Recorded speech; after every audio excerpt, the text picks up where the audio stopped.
परम प्रभु श्री अरविंद दिव्य जननी श्रीमा समस्त मातृकृपा विप्सु दिव्य प्रिय आत्मन को प्रणाम स्वागत।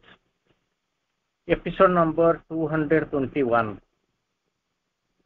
द सीक्रेट नॉलेज पेज 64 आरंभ। आउ थे कहूँ 221तम अध्याय 64 पृष्ठार आरंभ गुह्य आध्यात्मिक ज्ञान सीक्रेट नॉलेज। आम जहाँ आलोचना करवा गोटे लाइन उपर आलोचना करवा her heights and depths to which our spirit moves, her heights and the depths to which our spirit moves अर्थ तांकर शिखर एवं गभीरता आड़क आम आत्मसत्ता गति करि चलिछि। तांकर शिखर एवं गभीरता आड़क आम आत्मसत्ता गति करि चलिछि। our her heights and the depths to which our spirit moves। से गोटे लाइन ऊपर आम आलोचना करवा। बेले बेले आम भितर गोटे कन्फ्यूजन थाए। अवश्य आम जान अनेक जिनस अच्छे आम जान मैंने नुहे आम जान मैंने आप जानना मुझे जानी सेमती नुहे समस्त एका कथा आस्पिरेंट आम चलीचु आमको नहीं सी जाऊँ आम भी किसी आम धारणा ना आमर धारणा जी हूँ सी हूँ सीमित धारणा से सीमितता को लेकर आम चलुचु आमर विशेष किसी धारणा ना किंतु ये कौन अन्य मैंने जाऊ चाहती तुलन में आम दिहाते आगू जाइए किंतु ता भीतर कौन से भीतर अहंकार डेभलप करनी कि आम भीतर अहंकार डेभलप कर आम ताकू उन्नत ताकू अधिक जाचु ताकू अधिक ज्ञानी प्रकृत में ता नुह तो प्रकृत में ता नुहे कारण मोर निजर एक्सपीरियंस रू आपको कहूँ दुईटा जिनस भितर थाए किसी लोक थे कौन ना मुझे जानी आमर भी धारणा होता है लोकटा एकदम रसातल अच्छे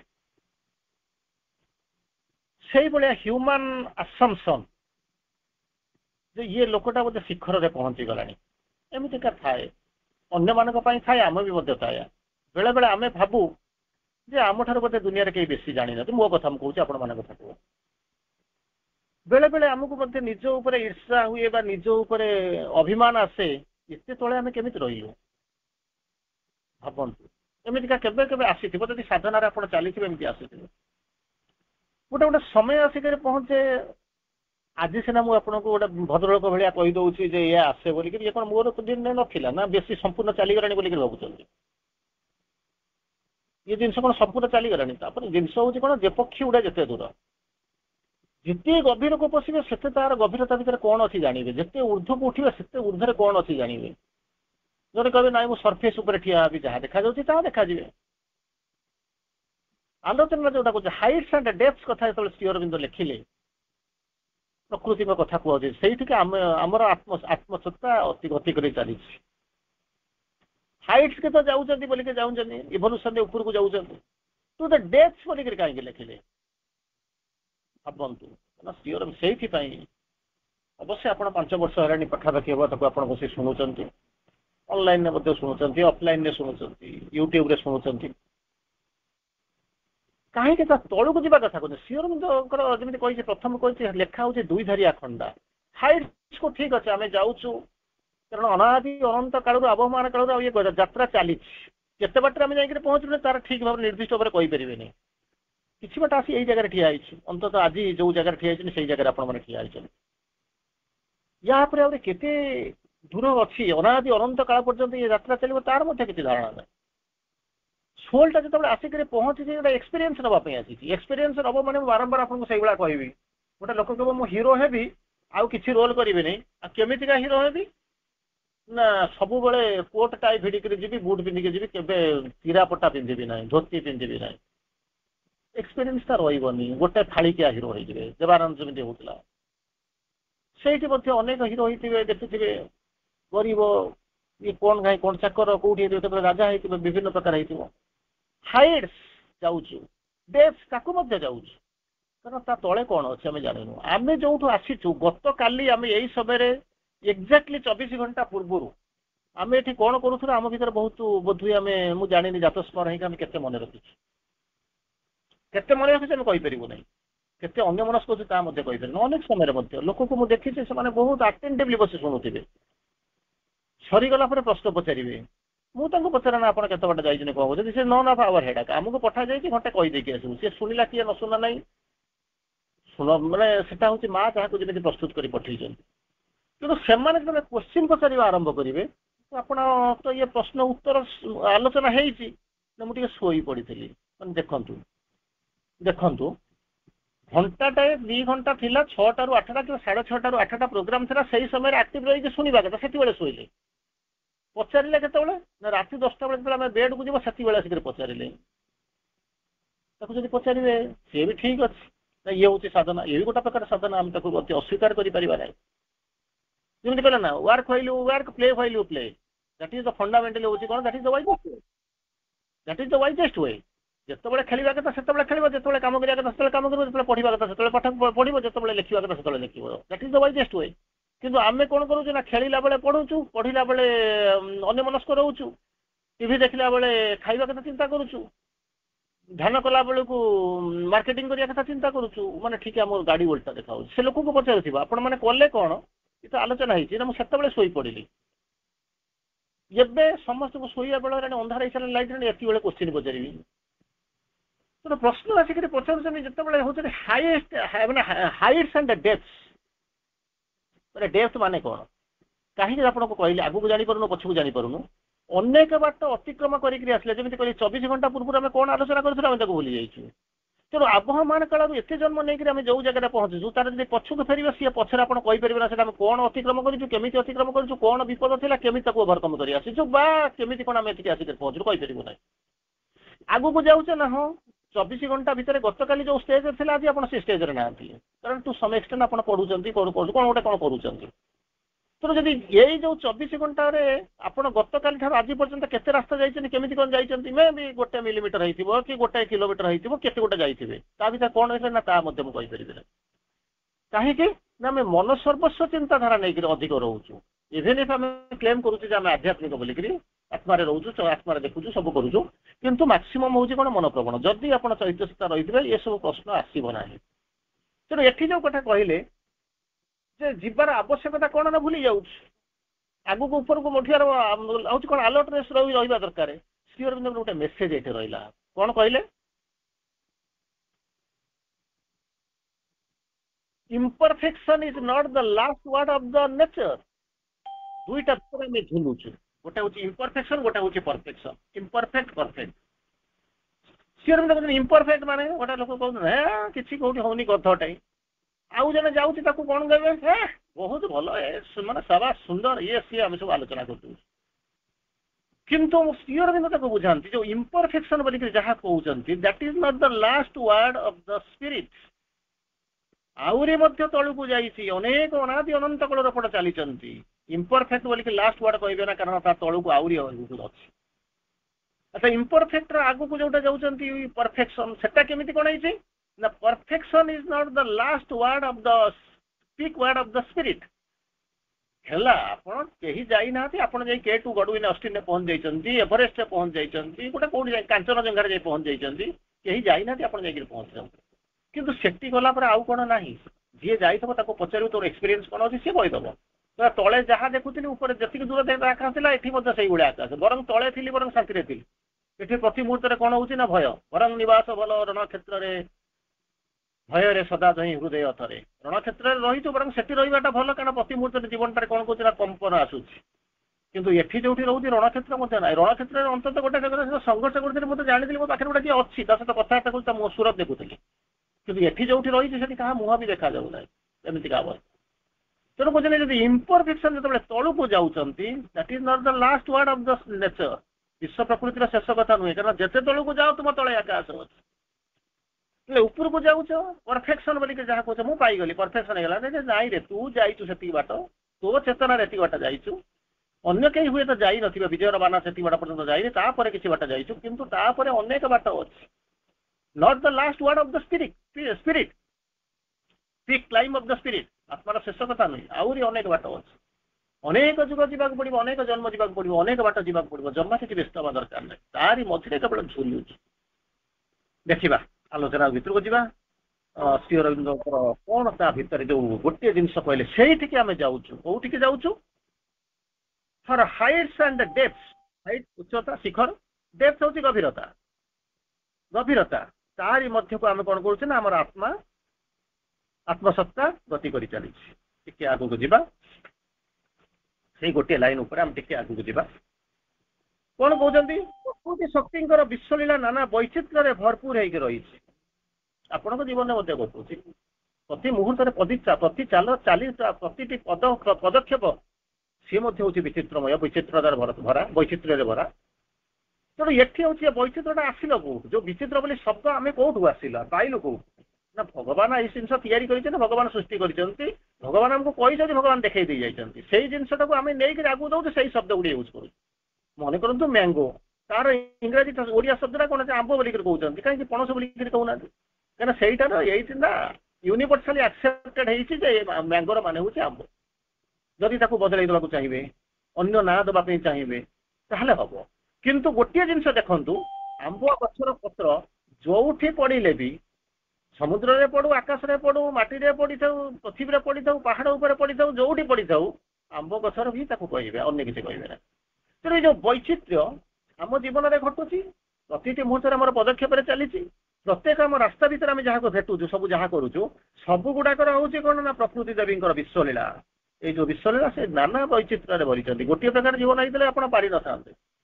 ଜୀବନଟା କଲେ ନା ମେକାନାଇଜ୍ଡ ଲାଇଫ୍, ମେକାନିକାଲ ଲାଇଫ୍ ବୋଲିକି ଆପଣ ଯାହା କହୁଛନ୍ତି। କହନ୍ତି ନାହିଁ ସକାଳେ ଉଠିଲି ଏଇଆ କଲି, ଖରାବେଳେ ଏଇଆ କଲି, ଲାଷ୍ଟକୁ 4ଟା ବେଳକୁ ଏଇଆ କଲି, ରାତିରେ ଏଇଆ କରି ଶୋଇପଡିଲି। ସେ ଜୀବନରେ କିଛି ନାହିଁ, ବୈଚିତ୍ର୍ୟ ନାହିଁ, ଆଡଭେଞ୍ଚର ନାହିଁ, ଜୀବନକୁ ଯେ ଉପଭୋଗ କରିବାକୁ ନାହିଁ। ପ୍ରତି ମୁହୂର୍ତ୍ତରେ ଆସିବେ ଗୋଟାଏ ସ୍ତରରେ ଆପଣ କହିବେ କଣ ନା ମୁଁ ଆଉ ଯିବି ନାହିଁ, କାହିଁକି ନା ଚାଲିଲା ବେଳକୁ ପଡିଯାଉଛି। ଆରେ ଚାଲିଲା ବେଳକୁ ପଡୁଥିଲୁ କୋଉଠି, କେତେବେଳେ ପଡୁଥିଲୁ? ଯେତେବେଳେ ତୁ ବର୍ଷେ 2 ବର୍ଷର ପିଲାଟା ହେଇଥିଲୁ, ଚାଲୁଥିଲୁ ପଡିଯାଉଥିଲୁ। ତାପରେ ବର୍ତ୍ତମାନ ପଡୁଛୁ, କଣ କରୁଛୁ? ବର୍ତ୍ତମାନ ପାହାଡ ଚଢିକିରି ପଡୁଛୁ। ସେତେବେଳେ ତୁ ଠିଆ ହେବା ପାଇଁ ପଡୁଥିଲୁ। ଆଉ କିଛି ଦିନ ପରେ କହିବୁ ପଡୁଥିଲି, ଚାଲୁଥିଲି, ପଡିଲି। କୋଉଠି ଚାଲିଥିଲେ ପଡୁଲି? ନା ଚନ୍ଦ୍ରମଣ୍ଡଳରେ ବୁଲୁଥିଲୁ, ତାର ଯୋଉ ସେଣ୍ଟର ଅଫ୍ ଗ୍ରାଭିଟି 1/6 ସିଏ ତତେ ପକଉଥିଲା, ତୁ ଠିଆ ହେଇପାରୁଥିଲୁ। ଡେଇଁଲା ବେଳକୁ କଣ କରୁଥିଲୁ? 6 ଫୁଟ ଆଗକୁ ଉପରକୁ ଡେଇଁ ପଡୁଥିଲୁ। ଯେତିକି ଡେଇବା କଥା 4 ଫୁଟ ଡେଇବା କଥା 24 ଫୁଟ ଡେଇଁ ପଡୁଥିଲୁ। ତଳକୁ ଗଲା ବେଳକୁ ସେଇଭଳିଆ ମାନେ ହେଇଯାଉଥିଲା, ମଲ୍ଟିପୁଲ ହେଇଯାଉଥିଲା। ଆପଣ କହିବେ କେମିତି କଣ? ମୋର ଯୋଉ ଡେଇଁବାଟା ସମସ୍ତଙ୍କ ପାଇଁ ସମାନ ବି ତ ଆପଣ କମ୍ପ୍ଲେନ୍ କରିପାରିବେନି, କେବେ କହିପାରିବେନି। ତାହେଲେ କେମିତି କଣ କହିପାରିବେନି? ନା ତଳେ ଯୋଉ ପ୍ରଥମେ 1.5 ବର୍ଷ 2 ବର୍ଷରେ ଯେତେବେଳେ ଡେଉଁଥିଲେ, ସେତେବେଳର ଡେଇଁବାଟା କଣ ଥିଲା? ଯୋଉ ଡେଇଁବାଟା ଥିଲା ସେଟା ହଉଛି ଗୋଟେ ପ୍ରକାର ସ୍ତର, ପିଲାଟା ଚାଲିବା ଶିଖୁଥିଲା। ତାର ପରବର୍ତ୍ତୀ ଅବସ୍ଥାରେ ଯେତେବେଳେ ଗାଡି ଚଲେଇ ଶିଖିଲେ, ସେତେବେଳେ ପଡିଲେ, ଗାଡିଟା ଶିଖିବା ପାଇଁ ପଡିଲେ, ହିମାଳୟ ଚଢିକିରି ଶିଖିଲେ, ଚନ୍ଦ୍ରମଣ୍ଡଳରେ ଯାଇକିରି ଶିଖିଲେ। ଇଏ ହଉଛି ଗୋଟା। ତାପରେ ଯୋଉ ପଢୁଛନ୍ତି କୋଉଠି ନା ଆଧ୍ୟାତ୍ମ ସ୍ତରରେ ଯୋଉ ଯାତ୍ରା ହଉଛି, ଯୋଉ ଯାତ୍ରାର ଯୋଉ ଆଡଭେଞ୍ଚର ଚାଲିଛି, ସେଠି ପଢୁଛନ୍ତି। ତେଣୁ ପ୍ରତ୍ୟେକ ପଢିବାଟା ସତ୍ୟ, କିନ୍ତୁ ଚେତନାଗତ ଭାବରେ ଦେଖିଲେ ଇଏ ହଉଛି ବିବର୍ତ୍ତିତ ଜିନିଷ। ସେଠି ପଢିବା ସବୁ ଗୁଡାକୁ ସମାନ କରିବେ ନାହିଁ। ତେଣୁ ଏଇ ଯୋଉ ଲୀଳା ଗୁଡାକ ଆପଣ ତ କିଛି ଲୀଳା ଦେଖୁଛନ୍ତି। ଭଗବାନ ତ ପ୍ରଥମେ ତ କହୁଛି ମଣିଷ ଜୀବନରେ ଯାହା କରେ ତାକୁ ଖେଳା କହନ୍ତି, ଭଗବାନ ଯାହା କରନ୍ତି ତାକୁ ଲୀଳା କହନ୍ତି। ତେଣୁ ଲୀଳାର ଯୋଉ ସ୍ତରରେ ଚେତନା ଯୋଉ ପରିମାଣରେ ଯାଉଛି, ସେଇ ଅନୁପାତରେ ଲୀଳା ହଉଛି। ସେଇଥିପାଇଁ କହୁଛନ୍ତି ବୈଚିତ୍ର୍ୟରେ ଭରା, ବିଚିତ୍ରତା ଭରିକି ରହିଛି। ସେଇ ଜିନିଷ କେମିତି କଣ ହଉଛି? ଆପଣ ଯେମିତି କହିବେ କେମିତି କଣ ହଉଛି ନା, ମନେ କରନ୍ତୁ ମାନେ ଗୋଟେ ମାନେ ଇଏଟାଇ ଖାଉଛନ୍ତି, ବରାଟାଇ ଖାଉଛନ୍ତି। ଘରଟାଏ ଯାଇକି ଘରେ ବରା କରି ଖାଉଛନ୍ତି, ଦୋକାନରେ ଫୁଟପାଥରେ ଗୋଟେ ଜାଗାରେ ଚଞ୍ଚଣା ହଉଛି ତାକୁ କରି ଖାଉଛନ୍ତି। ସେଇ ବରାଟାକୁ ଗୋଟେ ବଡ 5 ଷ୍ଟାର ହୋଟେଲରେ ବସିକିରି ଖାଉଛନ୍ତି। ବରା ତ ବରା ନା ଆଉ କିଛି? ମାନସିକତା ଆଟିଚ୍ୟୁଡ ଆଉ ତା ଭିତରେ କେମିତି କଣ ଆପଣ ଆଡଜଷ୍ଟ କରି ରହିଛନ୍ତି, ସେଇଟା ଆପଣ ନିର୍ଭର କରୁଛି। ବରା ଏକ ପ୍ରକାର ମିସ୍ତ୍ରୀ ତିଆରି କରୁଛନ୍ତି, ଘରେ ମା ତିଆରି କରି ଦଉଛି, ସେଠି ଗୋଟେ ମିସ୍ତ୍ରୀ ତିଆରି କରିଦଉଛି। ସେଇ ମିସ୍ତ୍ରୀଟା ଯାଇକିରି ସେଠି କଣ କରୁଛି? ଆସିକିରି ପହଞ୍ଚୁଛି। କିନ୍ତୁ ତିନିଟା ଯାଙ୍କ ଭିତରେ ସ୍ତରାନ୍ତରରୁ ଯାଉଛନ୍ତି, ଗୋଟେ ସ୍ତର ସେ ବଦଳି ଯାଉଛି। ତେଣୁ ଏ ଯୋଉ ବିଶ୍ୱଲୀଳାକୁ ଦେଖିବା ପାଇଁ ଯେତେବେଳେ ଯିଏ ବରା ନ ଖାଇଥିଲା ସିଏ ଗୋଟେ ଚେତନାରେ ଥିଲା, ଯିଏ ଘରେ ଖାଇଛି ତାର ଗୋଟେ ଚେତନାରେ ଅଛି, ରାସ୍ତା କଡ଼ରେ ଯିଏ ସିଏ ଗୋଟେ ଚେତନାରେ ଅଛି, ଗୋଟେ ସାଧାରଣ ହୋଟେଲରେ ଯାଇ ଖାଉଛି ତାର ଗୋଟେ ଚେତନାରେ ଅଛି, 5 ଷ୍ଟାର ହୋଟେଲ ଗଲା ବେଳକୁ ତା ଚେତନା ବଦଳି ଯାଉଛି। ଠିକ ସେଇଭଳିଆ ଇଏ ଯୋଉ ବିଶ୍ୱଲୀଳା ଆପଣଙ୍କର ଯୋଉ ଦେଖୁଛନ୍ତି, ସେ ଯୋଉ ନାନା ବୈଚିତ୍ର୍ୟରେ ଭରପୁର ହେଇକି ରହିଛି, ତାକୁ ଜାଣିବାର ବୁଝିବାର ଉପାୟ ହଉଛି କଣ? ତା ଭିତରେ କେତେ ପରିମାଣରେ ଆପଣ ଆଡଭେଞ୍ଚର କରୁଛନ୍ତି, କେମିତି ଯାଉଛନ୍ତି। ନାନା ବିପରୀତ ଅବସ୍ଥା, ବାଧା, ଅନିଶ୍ଚିତତା ମଧ୍ୟ ଦେଇକିରି ଗତି କରୁଛି। ଏତେ ସହଜ ନୁହେଁ। କହିଲା ଜାଣିଛି ମୁଁ କଣ ହଉଛି, କର୍ମ ବାଙ୍କ ନୁହେଁ ସଳଖ। ଏତେ ସହଜ ନୁହେଁ। ଲୋକ ଗୁଡା କଣ ନା Rome was not built in a day. ଆପଣ ଆଜି ଯୋଉ ଅବସ୍ଥାରେ ଆସିକରି ପହଞ୍ଚିଛନ୍ତି, ଆଜି ଯାଇକି ଯୋଉ ଅବସ୍ଥା ଭିତରେ ଆସିକରି ପହଞ୍ଚୁଛନ୍ତି, ଯୋଉ ସାବିତ୍ରୀ କ୍ଲାସକୁ 5 ବର୍ଷ ଧରିକରି କଣ୍ଟିନ୍ୟୁଅସଲି ଆପଣଙ୍କ ଭିତରେ ଅଛନ୍ତି, ଯୋଉମାନେ ଆଟେଣ୍ଡ କରି ଚାଲିଛନ୍ତି। କାହିଁକି ଯୋଉମାନେ ଆସିଛନ୍ତି 5 ମିନିଟ୍ ବସୁନାହାନ୍ତି, ନିଶ୍ୱାସ ବନ୍ଦ ହେଇଯାଉଛି, ଦୌଡ଼ିକିରି ପଳେଇ ଯାଉଛନ୍ତି। ଆପଣ ବସୁଛନ୍ତି କାହିଁକି ନା ଧୀରେ ଧୀରେ ଧୀରେ ଧୀରେ ଏମିତି ଅବସ୍ଥା ଆସିକରି ପହଞ୍ଚୁଛି, ଅନେକ ବାଧା ବିପତ୍ତି, ଅନେକ ଅନିଶ୍ଚିତତା ଗତି କରିକି ଏଠି ଆସିକି ପହଞ୍ଚିଛନ୍ତି। ତେଣୁ ଆପଣଙ୍କୁ ଆଉ ଇଏ ଯୋଉ ଛୋଟିଆ ଛୋଟିଆ ଯୋଉ ରେଜିଷ୍ଟାନ୍ସ, ଆପଣଙ୍କୁ ରେଜିଷ୍ଟାନ୍ସ ଭଳିଆ ଲାଗୁନି। ଆପଣ ଡିଟରମିନ୍ ମୁଁ ଯିବି, ଯାହା ହଉ ବୁଝେ ନ ବୁଝେ, କାରଣ ଆପଣଙ୍କ ଭିତରେ ଯିଏ ଅଛି ସିଏ ବୁଝୁଛି, କିଛି ପରିମାଣରେ ସିଏ ତାକୁ ଗ୍ରହଣ କରୁଛି, କାରଣ ତାର ୟା ସହିତ ଲିଙ୍କ ଅଛି। ତେଣୁ ଏଠି ଯେତେବେଳେ ପ୍ରକୃତି ଯେତେବେଳେ ଚାଲିଛି, ନାନା ବୈଚିତ୍ର୍ୟରେ ଏ ବିଶ୍ୱଲୀଳା ପ୍ରକୃତିଙ୍କର ପରିଚିତ ହେଇ ରହିଛି। ସେ ଯୋଉ ପ୍ରଗତି, ଯୋଉ ଗତି ଆଉ ପ୍ରଗତି ଆପଣ ଯେମିତି ଦେଖନ୍ତୁ, ସିଏ କଣ ହେଇଛି, ବିପରୀତ ଅବସ୍ଥା, ବାଧା ଏବଂ ଅନିଶ୍ଚିତତା ଦେଇ ଗତି କରୁଛି, ସବୁ ଯାକ ସଳଖ ହେଇକି ରହିବ। କଟକରେ ଗାଡ଼ି ଚଲେଇଲା ବେଳକୁ ଆପଣଙ୍କୁ ବାରମ୍ବାର ଏକ୍ଜାମ୍ପଲ ଦେଇଛି, କଟକରେ ଯେତେବେଳେ ଗାଡ଼ି ଚଲାଉଥିବେ, ସାଇକେଲ ଚଲାଉଥିବେ, ସେତେବେଳେ ମଜା ଲାଗୁଥିବ, ସ୍ମୁଥ ସରଳ ସର୍ଫେସ୍ ଉପରେ ଚାଲିଛନ୍ତି। କିନ୍ତୁ ଯେତେବେଳେ ଭୁବନେଶ୍ୱରକୁ ଆସିଥିବେ, କଣ କରିବେ, ଏମିତି ଯେତେବେଳେ ଚଢ଼ି ଚଢ଼ିକା ଯାଉଥିବେ, ସାଇକେଲ ଚଢ଼ି ଚଢ଼ି ଯାଉଥିବେ, ପୁରା ଓଦା ହେଇକିରି ପ୍ୟାଣ୍ଟ ସାର୍ଟ ଓଦା ହେଇଯାଇଥିବ। କିନ୍ତୁ ଯେତେବେଳେ ମଜା ଲାଗିବ କେତେବେଳେ ନା, ଯେତେବେଳେ ତଳକୁ ଖସେଇ ଦେବେ, ଆକ୍ସିଲରେସନ ଉପରୁ ଯେତେବେଳେ ତଳକୁ ଖସିବେ, ସେତେବେଳେ ବ୍ରେକ୍ ଧରିଲା ବେଳକୁ ମଧ୍ୟ ଖସିବ ନା, ସିଏ ମଜା ମଧ୍ୟ ନେଇପାରିବେ ନା, ଡରିକିରି କଣ କରିବେ, ଚାଲିବେ। କାହିଁକି ନା ଆକ୍ସିଲରେଟେଡ୍ ସ୍ପିଡକୁ ନେଇକିରି ଆପଣ ତ କଣ କରିବେ, ତା ସହିତ ମାନେ କମ୍ପ୍ରମାଇଜ କରିପାରୁନଥିବେ, କୋଲାବରେଟ୍ କରି ଯାଇପାରୁନଥିବେ, ସିଙ୍କ୍ରୋନାଇଜ କରିପାରୁନଥିବେ। ତେଣୁ ଉଠି ଉଠି ଯିବା ପାଇଁ ଯେତିକି କଷ୍ଟ, ଗଲେ ତ ଝାଳ ନାଳ ହେଇଥିବ। ଯେତେବେଳେ ତଳକୁ ଚାଲି ଯାଉଥିବେ, ମାନେ ମୃଦୁ, ମାନେ ଯେତେବେଳେ ଆକ୍ସିଲରେସନ ହେଇଥିବ, ତ୍ୱରଣ ଉପରକୁ ଉଠିଲା ବେଳକୁ ରିଟାର୍ଡେସନ, ମନ୍ଦନ, ତଳକୁ ଯେତେବେଳେ ଆସୁଥିବେ ଡିକ୍ଲେରେସନ, ଧୀରେ ଧୀରେ ଦେଖୁଥିବେ, ମଜା ଲାଗୁଥିବ, ଗାଡ଼ି ତା ଦେହର ସ୍ପିଡଟା ବଢି ବଢି ଚାଲୁଥିବ, ଧୀରେ ଧୀରେ ଧୀରେ ଧୀରେ ବଢି ବଢି ଚାଲୁଥିବ, ଥଣ୍ଡା ପବନ ବାଜୁଥିବ, ଏ ଯୋଉ କଷ୍ଟ ହେଇଥିବ, ଆପଣଙ୍କୁ ଯୋଉ ଓଦା ହେଇଯାଇଥିବେ, ସେ ଧୀରେ ଧୀରେ ଧୀରେ ଧୀରେ କଣ ହେଇଥିବ, ଥଣ୍ଡା ହବା ପାଇଁ ଲାଗୁଥିବ, କେତେ ମଜା ଲାଗୁଥିବ। Life is full of ups and downs. କିନ୍ତୁ କିଛି ଲୋକ ଅଛନ୍ତି, ଆମେ ସରଳ ରେଖାରେ ରହିବୁ। ସେଇ ଯୋଉ ସରଳ ରେଖାରେ ଯୋଉମାନେ ବଞ୍ଚିବାକୁ ଚାହାନ୍ତି, ସେମାନେ ଜୀବନର ବୈଚିତ୍ର୍ୟ କଣ ବୁଝିପାରନ୍ତିନି, ସେ ବିଶ୍ୱଲୀଳାକୁ ଅନୁଭବ କରିପାରନ୍ତିନି। ସେଇ ସକାଳୁ ଉଠିବା, ଚାଲ ଏଇଆ କରିବା, ଏମିତି କରିବା, ମାନେ ମେକାନିକାଲ ଲାଇଫ୍, ଏଇଆ କରିବା, ଏମିତି କରିବା, ଏଇଠି ଖାଇବା, ଏଇଠି ଶୋଇବା, ତାପରେ ଏମିତି କରିଦବା, ସକାଳୁ ଉଠିବା, ଦାନ୍ତ ଘଷିଦବା, ବ୍ରସ୍ ଫ୍ରସ୍ ଟିକେ କରିଦବା, ଟିଫିନ୍ କରିଦବା, ତାପରେ ଉଠିକି ଟିକେ ବୁଝାବୁଝି କରିଦେଇକି ଇଏ କରିଦେଲା, ଘଣ୍ଟା ବସି ଟିଭି ଦେଖିଦବା, 12ଟା ବେଳକୁ ବସିକି ଖାଇଦବା, ତାପରେ ଟିକେ ଶୋଇପଡ଼ିବା, ଉଠିକି ଟିକେ ଉପରେ ଯାଇକି ହାୱା ଖାଇଦବା, ନା ଟିକେ ୱାକିଂ କରି ପଳେଇ ଆସିବା, ସନ୍ଧ୍ୟାବେଳକୁ ଟିକେ ଟିଭି ଦେଖିଦବା, ତାପରେ କଣ ଖାଇଦେଇକି ଶୋଇପଡ଼ିବା। ସବୁଦିନ ଜୀବନ ତାଙ୍କର ଗତାନୁଗତିକତା, ଏତେ ମେକାନିଜମ ଏତେ କିଛି ନାହିଁ। କିନ୍ତୁ ଯୋଉମାନେ ଆଡଭେଞ୍ଚର କରିବାକୁ ଚାହୁଁଛନ୍ତି, ଇଭେନ୍ ଯେମିତି କହିଲେ ନା, 80 ବର୍ଷର ଯୁବକ ଦେଖିଛି, 20 ବର୍ଷର ବୃଦ୍ଧ ଦେଖିଛି, ଯୋଉମାନେ ଆଡଭେଞ୍ଚର କରିବାକୁ ଚାହୁଁଛନ୍ତି ପ୍ରତି ମୁହୂର୍ତ୍ତରେ ସେମାନେ କରୁଛନ୍ତି, କିନ୍ତୁ କହିପାରିବେ ନା ଯେ ଫିଜିକାଲ ଆଡଭେଞ୍ଚର ବୋଲି କହିପାରିବେନି। ଚେତନାର ଆଡଭେଞ୍ଚର ସିଏ ଯେମିତି କରୁଛି। ସମସ୍ତେ ଗୋଟାଏ ପ୍ରକାର କାମ କରିବେ ନା, ଦୁନିଆର ସମସ୍ତେ ଯାକ ଯଦି ହଳ କରିବେ, ଯଦି ମାଟି ହାଣିବେ, ତାହେଲେ ଇଏ ମାନେ ଇଏ କରିବ କିଏ, ସେ ଟେକ୍ନୋଲୋଜି ଡେଭଲପ କରିବ କିଏ, ସେ ମେଡିସିନ କିଏ ପଢିବ, ବ୍ୟବସାୟ କିଏ କରିବ? ସମସ୍ତଙ୍କ ପାଇଁ ସମସ୍ତେ ଗୋଟେ ଗୋଟେ କାମ ଅଛି, କୋଉ କେମିତି ଅଭିଯାତ୍ରା କରୁଛନ୍ତି, ତାର ପରବର୍ତ୍ତୀ ଅବସ୍ଥାରେ କହୁଛନ୍ତି। ସେ ସବୁ ମଧ୍ୟରୁ ଆତ୍ମପୁରୁଷ ଅଭିଜ୍ଞତା ସଂଗ୍ରହ କରି ଲୀଳାର ଆନନ୍ଦ ଅନୁଭବ କରୁଛି। ମାଙ୍କର ଗୋଟେ ବାଣୀ ଆପଣ ଶୁଣିଥିବେ, କଣ କରିବେ, ଆନନ୍ଦ ପାଇବା ପାଇଁ କିଛି କାମ କରେ ନାହିଁ, ଯାହା କରୁଛ ସେଥିରୁ ଆନନ୍ଦ ପାଇବାକୁ ଚେଷ୍ଟା କର। ଆନନ୍ଦ ପାଇଁ ମତେ ଏଇଟା ଭଲ ଲାଗୁଛି, ମୁଁ ଏଇ ଜିନିଷ କରିବି, ତାର ଦ୍ୱିତୀୟ ଜିନିଷ କରିବି ନାହିଁ, ଏମିତି କରିବ ନାହିଁ। ଯାହା କରୁଛ ସେଥିରୁ ଆନନ୍ଦଟା ଡେରାଇଭ୍ କରିବାକୁ ଚେଷ୍ଟା କର, ଯେ ଯୋଉଟା କରୁଛ। ତେଣୁ ଏଥିରେ ଯେମିତି କହୁଛନ୍ତି, ନର୍ମାଲି କଣ ହଉଛି କି, ବେଳେ ବେଳେ କଣ ହୁଏ ନା, ଆମେ ଲାଗୁଛି ଏଟା ଆମକୁ ଭଲ ଲାଗୁଛି, ମୁଁ କରୁଛି, ସେଟା ଭଲ ଲାଗୁନି, ତାହା ମଧ୍ୟ ଭଗବାନଙ୍କର ଇଚ୍ଛା, କିଛି କହିପାରିବେ ନା। ଭଗବାନ ଜାଣିଛନ୍ତି, ଯେମିତି କହନ୍ତିନି, ଆପଣମାନେ ସବୁ ମା ବାପ ଅଜା କିମ୍ବା ଅଜା ଏଇ ସବୁ ସବୁ ହେଇଥିବେ, କଣ ହେଇଛି, ମୁଁ ତତେ ଜନ୍ମ ଦେଇଛି, ମୁଁ କଣ ଜାଣିନି ତୋର କାଢା କେତେ, ତୋର ଚଏସ୍ କଣ, ମୁଁ କଣ ଜାଣିନି। ଯାହା କହୁଛନ୍ତି ଏଠି ସେଇଆ। ଆମେ ଯେମିତି ପିଲାମାନଙ୍କୁ କହିଦଉଛୁ, ସେମିତି ଭଗବାନ ମଧ୍ୟ ଆମକୁ କହୁଛନ୍ତି, ସିଏ ଜାଣିଛନ୍ତି ମୁଁ ତାଙ୍କୁ କୋଉ ଧାତୁରେ ଗଢା ହେଇଛି, ଏ କେମିତି କଣ ତିଆରି ହବ। ଚିନ୍ତା କରନ୍ତୁ, ଗୋଟେ ମାଟିରେ ତିଆରି ହେଇଛି ଗୋଟେ ମୂର୍ତ୍ତି, ସେ କେମିତି ଆଶା କରିବେ ସେ ଚୁମ୍ବକ ଗୁଣ ପ୍ରାପ୍ତ କରିକି, ମାନେ ମ୍ୟାଗ୍ନେଟିକ୍ ମ୍ୟାଟେରିଆଲ, ଚୁମ୍ବକୀୟ ଧାତୁ ଜିନିଷ ଗୁଡାକୁ ଟାଣିବ। ଦେଖାଯାଉଛି ଏକା ଭଳିଆ, ରଙ୍ଗ ଦେଇକି ଚକାଚକ କରିକି ରଖିଛନ୍ତି, ଇଏ ଯେମିତି ଦେଖାଉଛି ସିଏ ସେମିତି ଦେଖାଉଛି, କେମିତି କଣ ହବ। ମାର୍ବଲର ରଙ୍ଗ କରିଦେଇଛନ୍ତି, ମାର୍ବଲରେ ଗୋଟେ ମୂର୍ତ୍ତି ତିଆରି କରିଛନ୍ତି, ମାର୍ବଲର ମୂର୍ତ୍ତି ତିଆରି କରିଛନ୍ତି, କିନ୍ତୁ କାଠକୁ ମାନେ କାଠରେ ତିଆରି କରିଛନ୍ତି ବା କାଦୁଅରେ ତିଆରି କରିଛନ୍ତି, ମାର୍ବଲ ମୂର୍ତ୍ତି କରି ତାରି ଭଳିଆ ଚକାଚକ କରି ସେଇ ରଙ୍ଗ କରି ଛାଡ଼ିଛନ୍ତି। ଦିଟାଙ୍କ ଏକା କଥା ହବ, ଦିଟାଙ୍କ ଏକା କଥା ହେଇଯିବ। ତେଣୁ ଏଠି ବର୍ତ୍ତମାନ କହୁଛନ୍ତି କଣ, ସେ ସବୁ ମଧ୍ୟରୁ ଆତ୍ମପୁରୁଷ ଅଭିଜ୍ଞତା ସଂଗ୍ରହ କରି ଲୀଳାର ଆନନ୍ଦ ଅନୁଭବ କରୁଛି। ସେଇ ସବୁ ଯୋଉ ବାଧା ଆସୁଛି, ଯୋଉ ବିପତ୍ତି ଆସୁଛି, ଯୋଉ ଅନିଶ୍ଚିତତା ଆସୁଛି, ଯୋଉ ବୈପରୀତ୍ୟ ଆସୁଛି, ତାରି ମଧ୍ୟରେ ଆନନ୍ଦ ନେବା ପାଇଁ ଚେଷ୍ଟା କରୁଛି। କିଏ ସେ ନଉଛି, ମନ ନେଇପାରିବ ନାହିଁ, ତାର ଗୋଟେ ଫିକ୍ସଡ ଫ୍ରଣ୍ଟ ଅଫ୍ ଲାଇଫ, ମାନେ ସେ ଫିକ୍ସ କରିଦେଇଛି ଯେ ମୁଁ ଏଇଟା ହେଲେ ଏଇଆ ହବ, ଏମିତି କଲେ ମତେ ଆନନ୍ଦ ଲାଗିବ, ସେମିତି କଲେ ମୁଁ ଖୁସି ହେବି ନାହିଁ। ସେ ତାର ଷ୍ଟେଟ୍ ଅଫ୍ ମାଇଣ୍ଡ ପୁରା ଫିକ୍ସଡ, ମାନେ ଇଏ କିଛି ବେଣ୍ଡ ହବନି ତାର। ସେ ସ୍ଥିର କରିନେଇଛି, ମୁଁ ଏଇ କରିବି, ଏମିତି କରିବି, ଏଇ ରାସ୍ତାରେ ଯିବି, ଏମିତି କରିବି। ତାର ଅନ୍ୟ ଅଲ୍ଟରନେଟିଭ ସେ କିଛି ବୁଝେ ନା। କିନ୍ତୁ ସୋଲ ହଉଛି ଅଲଗା ପ୍ରକାର ଜିନିଷ। ଆଉ ଯଦି ସୋଲରେ ରହିବେ, ନ୍ୟାଚୁରାଲି ରହିବ, ଏଥିରେ ରିଜିଡିଟି ରହିବ, ରିଜିଡିଟି ତ ରହିବ ନାହିଁ, ଭାଙ୍ଗିବ। ରିଜିଡିଟି ଗୋଟେ ସମୟରେ ଭାଙ୍ଗିଯିବ, କେତେ ଦିନ ପର୍ଯ୍ୟନ୍ତ ଆପଣ ସେ ରିଜିଡିଟିକି ନେଇକି ଚାଲିବେ, ଗୋଟେ ସମୟରେ ଭାଙ୍ଗିବ। କିନ୍ତୁ ଫ୍ଲେକ୍ସିବୁଲ ହେଲେ କ'ଣ ହବ, ଯୋଉ ପରିମାଣରେ ଯେମିତି ଦରକାର ସେଇ ଅନୁପାତରେ ଆପଣ ଭାଙ୍ଗିବେ, ସେଇ ଅନୁପାତରେ ଭାଙ୍ଗିବେ, ଫ୍ଲେକ୍ସିବିଲିଟି ରହିବ, ନମନୀୟତା ସେଠି ରହିବ। ତେଣୁ ତାହା ଭିତରେ ଯାଇକି ଯିବ, ପ୍ଲାଷ୍ଟିସିଟି ରହିବ, ଫ୍ଲେକ୍ସିବିଲିଟି ରହିବ, ଆପଣଙ୍କ ଭିତରେ ସେଇ ଯୋଉ ଗୁଣ ରହିବ। କିନ୍ତୁ ଅହଙ୍କାରକୁ ନେଇକି ରହିଲେ ତ ବଦଳି ପାରିବେନି, ଭାଙ୍ଗିବେନି, କ'ଣ ଭାଙ୍ଗିଯିବି ବରଂ ଓଡ଼େଇ ହେବିନି ତାର ପରବର୍ତ୍ତୀ ଅବସ୍ଥାକୁ। ତେଣୁ ତାଙ୍କର ସେ ଲୀଳାର ଆନନ୍ଦକୁ ସେ ଅନୁଭବ କରୁଛି। କେତେକ ଘଟଣା ଆତ୍ମପୁରୁଷଙ୍କୁ ଉତ୍ତୋଳିତ କରେ ବା ଆଘାତ ପ୍ରଦାନ ମଧ୍ୟ କରେ। କେତେ ଜିନିଷ କରୁଥିବେ, କେତେବେଳେ ଆତ୍ମାଟା ଆଘାତ ପାଇବ, ଆତ୍ମାକୁ ଆପଣ ତ ମୂଳରୁ ଆମେ ତ ଦେଖିନୁ, ଆଘାତ ପାଇବ କ'ଣ? ସେ ଯାହା କରିବାକୁ ଚାହୁଁଛି ତାକୁ ସେ କରିପାରୁନି, ତାର ବିପରୀତ ଧର୍ମରେ ବିପରୀତ ବାପରେ ମନ ପ୍ରାଣ ଶରୀର ସବୁ କରୁଛନ୍ତି। Naturally it will get hurt. Naturally ସେ ଯୋଉ କାମ କରିବାକୁ ଆସୁଛି ସେ ଦେଖେଇ ଦଉଛି, ବୁଝେଇ ଦଉଛି, କହି ଦଉଛି, ଆଗରେ ଥାଇ ଆମକୁ ନବା ପାଇଁ ଚେଷ୍ଟା କରୁଛି। କିନ୍ତୁ ଆମେ ଫିକ୍ସଡ ବେଟ୍ ଅଫ୍ ମାଇଣ୍ଡରେ ଅଛୁ, ଏଇ ଜିନିଷ ହିଁ କରିବୁ, ମାନେ ଯୋଉ ବି ହୋଇଯାଏ ମୁଁ ଏଇ ଜିନିଷ ହିଁ କରିବି। ସେତେବେଳେ କ'ଣ ହବ, ସେତେବେଳେ କ'ଣ ହବ, ଆଘାତ ପାଇବା ମଧ୍ୟ ହୁଏ। କରିବାକୁ ଆସୁଥିବ, କହିବାକୁ ଆସୁଥିବ, ଆପଣ ଶୁଣିବନି। ଗୋଟେ ସାଧାରଣ ଗୋଟେ ଲୋକ ପିମ୍ପୁଡ଼ି ଉପରେ ଗୋଡ଼ ପଡ଼ିଗଲା ବେଳକୁ ସିଏ ଉଠିକିରି କାମୁଡ଼ି ଦଉଛି। ତେଣୁ ଇଏ ତ ମଣିଷ, ନିଜକୁ ଚିନ୍ତା କରିଛି ସୋ ଫାର୍ ଦ ଫାଇନେଷ୍ଟ ଆନିମଲ। ତେଣୁ କେଉଁଥିରେ କେବଳ କେତେ ଘଟଣା ଆତ୍ମପୁରୁଷକୁ ଉତ୍ତୋଳିତ କରେ, ସେ ଖୁସି ହେଉଥିବ, ଯାହା ଅନ୍ତତଃ ମାନେ ଏ ଜିନିଷଟା କରିଦେଲା। ଟିଚରଟା, ଆପଣ ଜଣେ ଟିଚରସିପ୍ କରିଥିବେ, ପଢ଼ିଥିବେ, ପିଲାଟାକୁ ପଢ଼େଇ ତାପରେ କୋଶ୍ଚିନ୍ ପଚାରିଦେବେ, ପଢ଼େଇଥିବେ, ବହୁତ ପରିଶ୍ରମ କରିଥିବେ, ପଚାରିଦେବେ।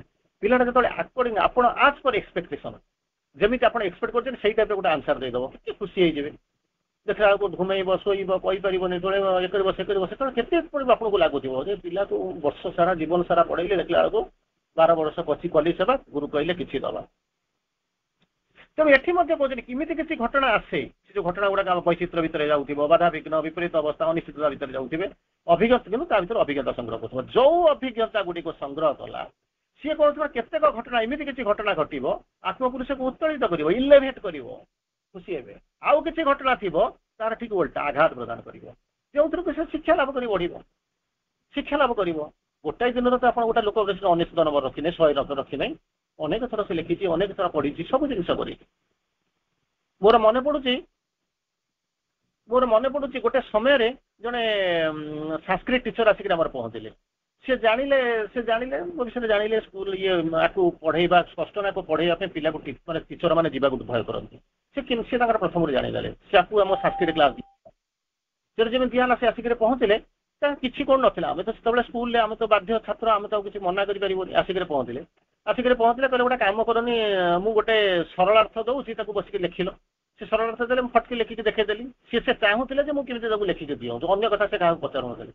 ସେ ସେଠୁ ଦେଲେ, ଦେଖିଦେଲେ, ଦେଖିଦେଇକି ବସିଗଲେ, କଥା ସବୁ ବସ୍ତା, ମୁଁ ତାକୁ ଡାକିଲେ କହିବେ, ଏୟା କହିକିରି ସେ ନେଲେ ମୋ ଖାତାଟାକୁ, ନେଲେ ଖାତାଟାରେ କ'ଣ ତାକୁ ଦେଖିଲେ, ତାପରେ ପୁରା ଗୋଟେ ମାନେ ନାଲିରେ ଛକି ଗୋଟେ ଯୋଡ଼ିକି ମାରିଦେଲେ। ଚିନ୍ତା କରି ଦେଖନ୍ତୁ, ଯେମିତି କହିଲେ ପିମ୍ପୁଡ଼ି ଉପରେ ଗୋଡ଼ ପଡ଼ିଗଲେ ବି ଯେମିତି ଆମକୁ ମାନେ ହଟ୍ କରୁଛି, ସେଇଭଳିଆ ଗୋଟେ ଲୋକ, ନୂଆ ଟିଚରଟିଏ ଜଣେ ଆସିକି ପହଞ୍ଚିଛି, ସାଂସ୍କ୍ରିଟ ଟିଚର, ସେ ନାଲି ଗାର ଯିଏକି ସାହସ ହୁଏନି ଟିଚରଙ୍କର ଆଗରେ ଠିଆ ହେବା ପାଇଁ, ସେ ନାଲି ଗାର କରିଦେଲା ମାନେ କେମିତି ଲାଗୁଥିବ। ତଥାପି ଠିକ ଅଛି, ସେଇଗୁଡାକୁ ବର୍ତ୍ତମାନ ଆମକୁ ସାହାଯ୍ୟ କରୁଛି।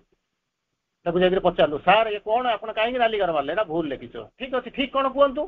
ଲୋକ ପିଲା ସବୁ ବସିଛନ୍ତି, ଗୋଟେ କ୍ଲାସରେ 45 ଜଣ ପିଲା ବସିଛନ୍ତି, ଠିକ କ'ଣ କୁହନ୍ତୁ ନା, ଏଇଟା ଠିକ ଲେଖ। ଏକ୍ଜାକ୍ଟଲି ଲାଇନ୍ ବାଇ ଲାଇନ୍ ସେ ଯାହା କହିଥିଲେ ମୁଁ ଲେଖିକି କହିଦେଲି। ତାକୁ ପୁଣି ଛକି ମାରିଦେଲେ, କହିଲେ ଏଇଟା ଭୁଲ।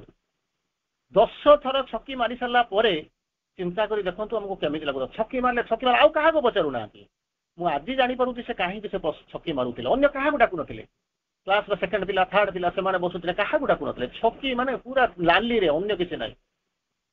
ଲାଗୁଥିବ ଗାର ଖାତାରେ ଯିବାକୁ ସାହସ କରିନାହାନ୍ତି କୋଉ ଟିଚର ଯିଏ ଆଗରେ ଠିଆ ହେବା ପାଇଁ। ସେ ଭୟ। ବର୍ତ୍ତମାନ ଆମେ ଜାଣୁଛୁ ତାର ଲକ୍ଷଣ ହଉଛି କ'ଣ। ଯାଅ ଯାଅ ଯାଅ ଯାଅ, ଗଭୀରତାକୁ ଯାଅ। ତାଙ୍କୁ ବି ସେମିତି ପରିଶ୍ରମ କରୁଥିଲା, ଏଟାକୁ ଏମିତି ହବ, ସେଟାକୁ ସେମିତି ହବ। ନା ସାର୍ ଏଟା ଏମିତି ହବନି, ନା ବୁଝଉଛି ଏଇଆ ଲେଖ, ସେଇଆ ଲେଖିବ, ପୁଣି ଛକିବ, ନା ଏଟା ନୁହେଁ ଆଉ ଗୋଟେ। ଯୋଉଥିପାଇଁ କି ଆଜି ଆମେ ଏଇ ଯୋଉ ଅବସ୍ଥାରେ ବସିଛୁ, ସେଇମାନଙ୍କର ମାନେ ଦୟାରୁ, ସେଇମାନଙ୍କର ପରିଶ୍ରମରୁ ଆମେ ଆସିକି ପହଞ୍ଚୁଛୁ, ଯୋଉଥିପାଇଁ କି ଆପଣ ତାକୁ ଧାଡ଼ିଏ ମଧ୍ୟ ବୁଝିବା ପାଇଁ କମ୍ପ୍ଲେନ କରନ୍ତି, ଯାହା କରନ୍ତି ଆମେ ବୁଝିପାରୁ। କାହିଁକି ହେଲା, ଭଗବାନ କାହିଁକି କହିଲେ ସିଂହ ବାହିନୀ ନୁମୁଣ୍ଡ ମାଳିନୀ କୃପାଣ ପାଣି ଦେବି ଅସୁର ବିନାଶିନୀ, ଏସବୁ ଶବ୍ଦ କାହିଁକି ୟୁଜ୍ କଲେ, ଏଠି କାହିଁକି ୟୁଜ୍ କଲେ, ଇଏ ପାରାଗ୍ରାଫରେ ୟୁଜ୍ କଲେ, ଆର ପାରାଗ୍ରାଫରେ ୟୁଜ୍ କରିଥିଲେ କ'ଣ ହେଇଥାନ୍ତା, କେବେ କଳ୍ପନା କରିଛନ୍ତି?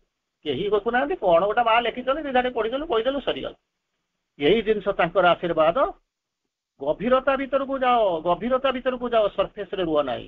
ସର୍ଫେସରେ ତ ରହିଲେ ସବୁ ସାର୍ ତ କହୁଛନ୍ତି, ଇଏ ହଉଛନ୍ତି ବସ୍, କେହି ଯିବାକୁ ସାହସ କରୁନାହାନ୍ତି। କିନ୍ତୁ ସେ ପ୍ରଥମ ଥର ପାଇଁ ସାହସ କଲେ, ନହେଲେ ଦି ଚାପୁଡ଼ା ପକେଇଥାନ୍ତେ, ଗାଳି ଦେଇଥାନ୍ତେ, ଅଫେଣ୍ଡେଡ୍ କରିଥାନ୍ତେ। ନା, ତାଙ୍କର ଧୈର୍ଯ୍ୟ ଥିଲା, ଅସୀମ ଧୈର୍ଯ୍ୟ ଥିଲା। ଗୋଟିଏ କ୍ଲାସରେ 20 ଥର ଖାତାକୁ କରେକ୍ସନ କରିଥିବେ, ମୁଁ ଲେଖି ଦଉଥିବେ, କାଟୁଥିବେ, କରେକ୍ସନ କରୁଥିବେ, ବୁଝଉଥିବେ। ପିଲା ଯାକ ସେଇଭଳିଆ ବସୁଥିବ। କି ଧୈର୍ଯ୍ୟ ତାଙ୍କ ପାଖରେ ନଥିବ ଚିନ୍ତା କରନ୍ତି। ସେଇ ଧୈର୍ଯ୍ୟକୁ ଆମେ ଶିଖିଛୁ ବୋଲିକିରି ଆଜି ସେଇ ଲୀଳାରେ ଆମେ ଲୀଳାୟିତ ହେଇଛୁ ବୋଲିକିରି ଆଜି ଆପଣମାନଙ୍କ ପାଖରେ ଆସିକିରି ପହଞ୍ଚୁ। ପ୍ରତିଟି ମୁହୂର୍ତ୍ତରେ ପ୍ରଶ୍ନ ପଚାରୁଛି କାହିଁକି ହେଲା, କାହିଁକି ହେଲା, ଶ୍ରୀ ଅରବିନ୍ଦ କାହିଁକି ୟାକୁ ୟୁଜ୍ କରିଛନ୍ତି। ତାପରକୁ ଆମେ ଯିବା। ତାଙ୍କର ଶକ୍ତି ସବୁ କିଛିକୁ କ'ଣ କରୁଛନ୍ତି, ଚାଳିତ କରୁଛି। କାରଣ ସେ ଜାଣିଛନ୍ତି ମୋ ଶକ୍ତି ଏଇଆ କରିବା।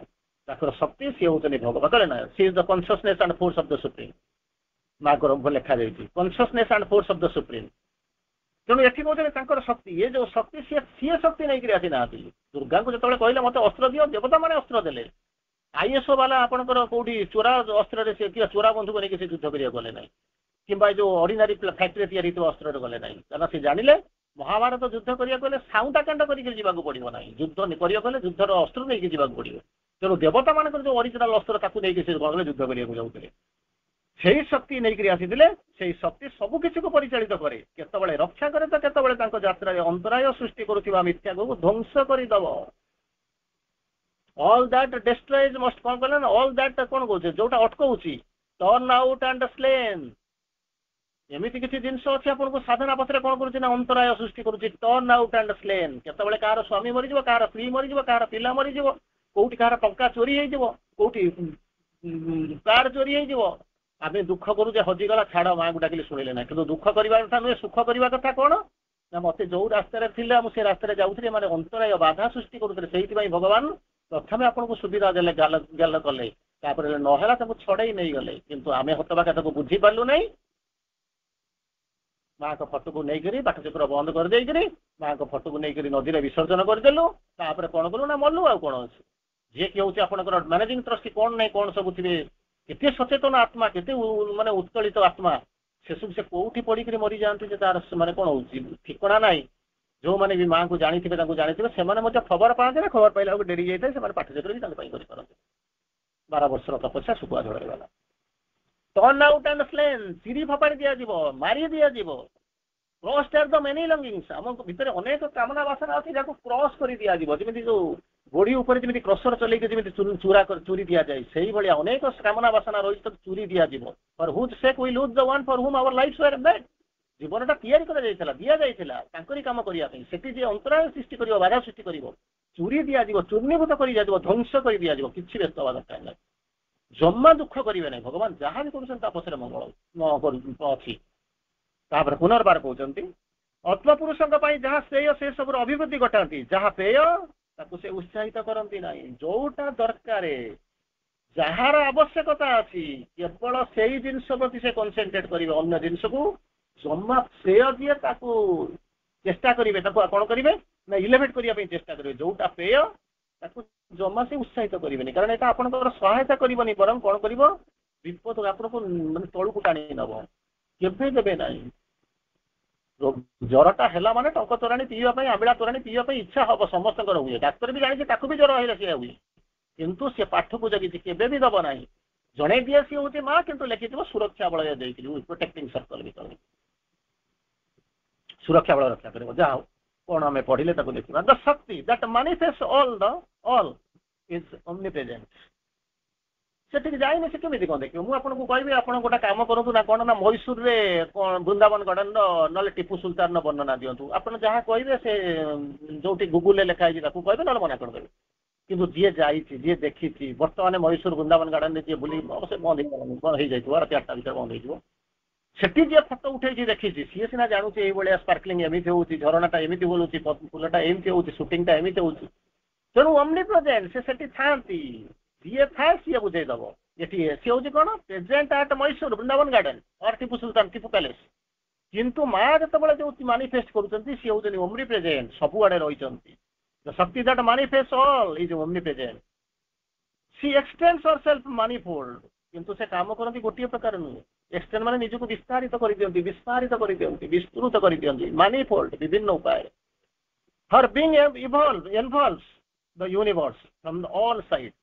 ସୁରକ୍ଷା ବଳୟ ଯେମିତି କଲା, କ'ଣ ସୁରକ୍ଷା ବଳୟ ମାନେ? ସେ ଯେମିତି କହିଲା ତମେ ସିନା ମତେ କଣ ବୁଲେଟ ପ୍ରୁଫ ଜ୍ୟାକେଟ ପିନ୍ଧେଇଦବ କି ଯଦି ମୋ ମୁଣ୍ଡକୁ ଗୁଳି ମାରିଦବ ତାହେଲେ ମୁଁ କଣ କରିବି?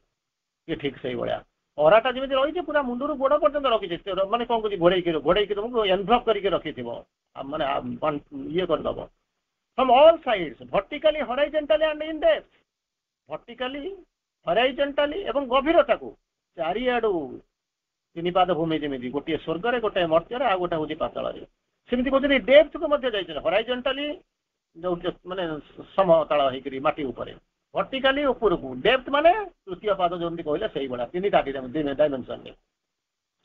In all dimensions, man is normally aware only of the କଣ ହଉଛନ୍ତି superficies of our material extension। ଏଇ ଯୋଉଟା ଦେଖାଯାଉଥାଏ ଏଇ ଯୋଉ ହରାଇଜଣ୍ଟାଲି ଯେତିକି ବାଟ ଆଖି ଦେଖାଯାଉଥାଏ ସେତିକି ତାରି ବ୍ୟତୀତ ମଣିଷ ଆଉ ଅଧିକ କିଛି ଜାଣିନି, ଭେରି ଲିମିଟେଡ୍। ତାରି ଉପରେ ସେ ବହୁତ ତର୍ଜମା କରିବ, ବହୁତ ବିରାଟ ବିରାଟ ଭାଷଣ ଦେଇଦବ, କଣ ନାହିଁ କଣ କହିଦବ, କିନ୍ତୁ ପ୍ରକୃତିରେ ତାହା ନୁହେଁ। ଯଦି ଚିନ୍ତା କରି ଦେଖନ୍ତୁ, ଯଦି ଗଭୀରତା ଭିତରକୁ ଶ୍ରୀ ଅରବିନ୍ଦଙ୍କ ଲେଖାଟା ଗେସ୍ କରିବାକୁ ଛାଡି ଦିଆଗଲା, ଯଦି ଆପଣ କହିବେ ଦୁର୍ଗା ସୂତ୍ରରେ ଆକ୍ଚୁଆଲି ଅଛି, ମା ବହିରେ ଯାହା ଲେଖା ହେଇଛି ତାଙ୍କ ସାଧାରଣ ଚାରିପଟେ ଦେଖିଲେ ସେ ସେୟା ହିଁ ଲେଖା ହେଇଛି, ଅନ୍ୟ କିଛି ନାହିଁ। ଆଚ୍ଛା ଯଦି ସେଇଟା ହେଇଥାନ୍ତା ତାହେଲେ ତ ଶ୍ରୀ ଅରବିନ୍ଦ ଆଉ କିଛି ଲେଖିନଥାନ୍ତେ, ସେ ମା ବହି ଲେଖିଦେଇକି ଚାଲି ଦେଇଥାନ୍ତେ। କାହିଁକି ଲେଖିଲେ? ଯାହାର ଶାଢୀ ଦେଇକରି ଗଲେ ଯିଏ ଯେତେ ଆଡଭେଞ୍ଚର କରିପାରିବ, ଯିଏ ଯେତେ ଆଡଭେଞ୍ଚର କରିପାରିବନି, ଯେତେ ବାଟ ଯିବ ସେଇ ଅନୁପାତରେ ପାଇବ, କର ପା। ଆପଣ କହିବେ ମୁଁ ଠିକ ଅଛି ମୋର ମା ବହି ଦୁର୍ଗା ସୂତ୍ରରେ ସବୁ ପାଇଗଲି ଭଲ ଅଛି, କିଛି ଅସୁବିଧା ନାହିଁ, ମା ବହିରେ ସବୁ ପାଇଗଲି, ଯିବା ଠିକ ଅଛି, ଯା ଆଉ ଆଡଭେଞ୍ଚର କରିବନି, ରହିଗଲା ଗୋଟେ ସୀମିତ ହେଇକି ରହିଲା। ଯିଏ ଯିବ ସିଏ କଥା ପାଇବ। ଯେମିତି ଆପଣଙ୍କୁ କହିଲି ମାନେ ଘରେ ବି ବରା ହଉଛି, 5 ଷ୍ଟାର ହୋଟେଲ ବି ବରା ହଉଛି, ତେଣୁ ଆପଣ ଚେତନା କେମିତି କଣ ଯାଉଛି, ପକେଟ କେମିତି ପରମିଟ କରୁଛି, ସେଇ କେତେ ଧୈର୍ଯ୍ୟ ଅଛି ସେଇ ଅନୁପାତରେ ଭାବିବେ। But the inner consciousness, the spirit within, ଅନ୍ତଃଚେତନା, ଆପଣଙ୍କ ଭିତରେ ଯୋଉ ଆତ୍ମା ଅଛନ୍ତି, constantly hits to the altitudes, କେବଳ ସେ ଉପର କଥା ଚିନ୍ତା କରେ, altitudes and profounds of our self extension, ସବୁବେଳେ ବିସ୍ତୃତି କଥା ଭାବେ, ଉପରକୁ ଚାହେଁ, ଊର୍ଦ୍ଧ୍ୱମୁଖୀ ହୁଏ, ଆଗକୁ ଦେଖେ, ଆପଣଙ୍କୁ ଆଗକୁ ନିଏ, ତାର ଧର୍ମ ହଉଛି ସେଇଆ। ସେ ସେଇଥିପାଇଁ ଇନର କନସିୟସନେସ୍, ସେଇଥିପାଇଁ କହୁଛନ୍ତି ବି କନସିୟସ୍, ବି କନସିୟସ୍, ବି କନସିୟସ୍। ବି କନସିୟସ୍ ମାନେ କାହାକୁ କଣ କହିଦେଲା ବେଳକୁ ତାକୁ କହିବ ନା, ଜଣେ କହିବ କାହିଁକି କହିଲା ବେଳକୁ ଭୁଲ ଭାଲ ହଉଛି ଆଉ ଜମା କହିବେନି, ତାପରେ ଶିଖିପାରିବନି। ଚାଲିଲେ ପଡ଼ିଯାଉଛି ଆଉ ଚାଲିବେନି, ସରିଗଲା ଯାତ୍ରା ଶେଷ, ଆଉ ଆଡଭେଞ୍ଚର କରିପାରିବନି। ବାଟରେ ଗାଡି ଚଲେଇଲେ ଆକ୍ସିଡେଣ୍ଟ ହବ, ଗାଡି ଚଲେଇବେନି, ତାହେଲେ ଗଲା ଗୋଟେ ଖାଳ ସରିଗଲା, ଚାଲିବ ଆଉ କଣ ଅଛି, ଯୋଉ ପରମିଟ କରୁଥିବ ଚାଲିଥିବ ଆଉ କଣ ଅଛି। ଆରେ ଚାଲ ଦେଖ, ଦୁନିଆଟା ଏତେ ବିଶାଳ ହେଇଛି, କାହିଁକି ବୈଚିତ୍ର୍ୟ ଭିତରକୁ କାହିଁକି ଭଗବାନ ଆଣିଛନ୍ତି, ମାନିଫୋଲ୍ଡ, ମିଷ୍ଟେରିୟସ୍, ତା ଭିତରକୁ ଆସିଛନ୍ତି ଦବା ପାଇଁ ଆସିନି। କେତେ ବାଟ ଚାଲିପାରିବ ଚାଲ, ସବୁ ତ ଚାଲି ହବ ନାହିଁ, ଯଦି ଚାଲିଗଲା ତ ବହୁତ ଭଲ।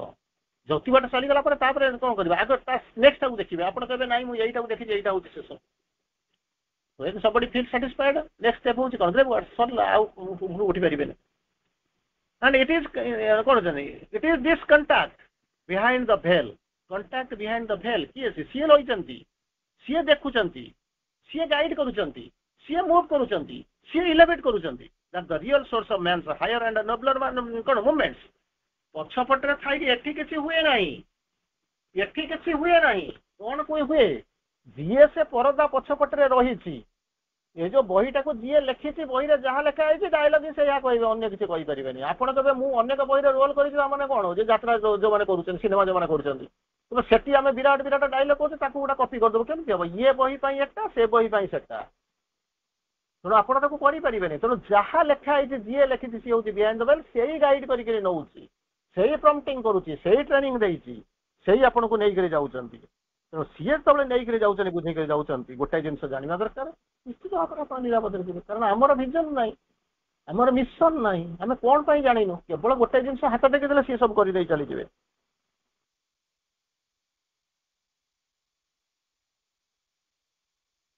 ଆମେ କଣ କରୁଛୁ ନା, ସେଇ ଯୋଉ ହାଇଟ୍ କୁ ଆଉ ସେଇ ଯୋଉ ଡେପ୍ଥ କୁ ଆମେ ଯିବା ପାଇଁ ଆତ୍ମା ଚାଲିଛି, ମନ ପ୍ରାଣ ଶରୀର କୋଉଠି ଚାଲୁ, ତା କଥା କୁହାଯାଏ ନା, ଏଠି ଆତ୍ମା କଥା କହିଛି।